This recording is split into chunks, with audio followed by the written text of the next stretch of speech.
State Department of Health Services announcing the first West Nile virus infections in Wisconsin this year. DHS says happened in a healthy blood donor from Washington County whose blood screened positive for West Nile virus, and in a dead bird from Chippewa County that also tested positive for the virus. Joining us to talk about this and our other health headlines, it's Dr. Jeff Pothof from UW Health. He's the Chief Quality Officer. Hey, Doctor, great to see you.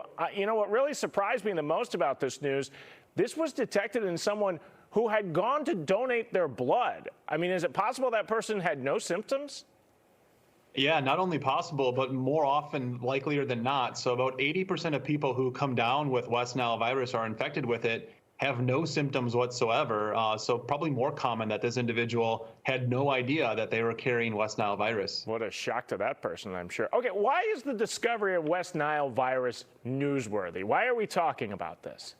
You know, I think the take-home message is that, West Nile virus, we would expect it to be in Wisconsin this time of year, this year particularly with all the moisture that we've had. And just another reminder, I think we're all familiar with ticks and Lyme disease, but not all of us are as familiar with mosquitoes and West Nile virus. So, if you're going out for those afternoon into evening celebrations or events or whatnot, remember to bring some bug repellent, whether it's DEET or picaridin or something that keeps those mosquitoes off of you. Like we said, most people do fine with West Nile, but some people do get pretty ill. So best to just avoid those mosquito bites altogether. And what does make it so troublesome? What happens to the people who really get sick from this?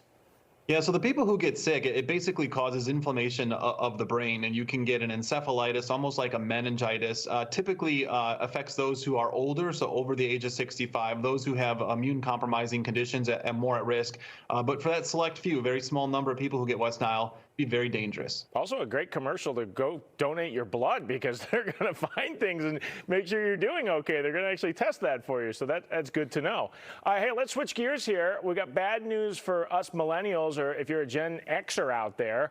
A new study finds those age groups are at a higher risk of developing and dying from certain kinds of cancer. What's happening here?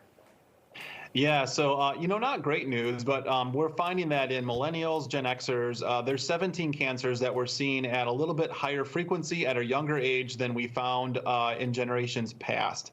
And the specific cancer is probably not that important, but I think it is an important message for those of us, Ben, yourself, and me, who typically don't think they could be at risk of cancer, to think, what, maybe I should be paying really close attention to some of these screening guidelines, because as we've seen more cancers, screening guidelines have moved up. For instance, colon cancer, we start screening at 45 now. And if you do those screening tests and you catch that cancer early, your prognosis is very good. But if you skip those screening tests thinking, what, there's no way I could have cancer, and now we diagnose you at a much later stage when you're having more pronounced symptoms, things don't look as good for you. So I think the take home from this story is get your colon cancer screening or all of your preventative cancer screenings, because you just don't know if you're that person who's going to have cancer at a younger age. And not just screenings, a lot of these cancers are preventable with lifestyle changes.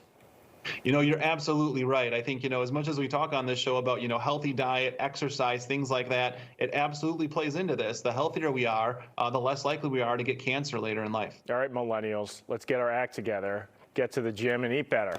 Dr. Jeff Pothof from UW Health, appreciate your time. Thank you.